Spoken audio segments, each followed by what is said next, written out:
დონეზე, მაგრამ თუ შეიძლება მანამდე მითხარით, რუსეთმა რატომ დაიწყო ის ომი 2022 წელს უკრაინასთან? ყველა მიცის მე მგონი მიზეზი.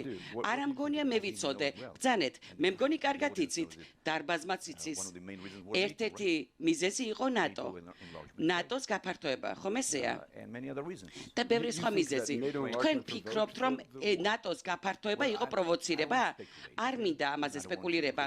არც ციტირება მინდა რუსეთის მთავრობის, მაგრამ ერთ-ერთი მიზეზი იყო უკრაინის ნება და განზრახვა, რომ გამხდარიყო ნატოს წევრი და ამიტომ ჩვენ ვხედავთ შედეგებს.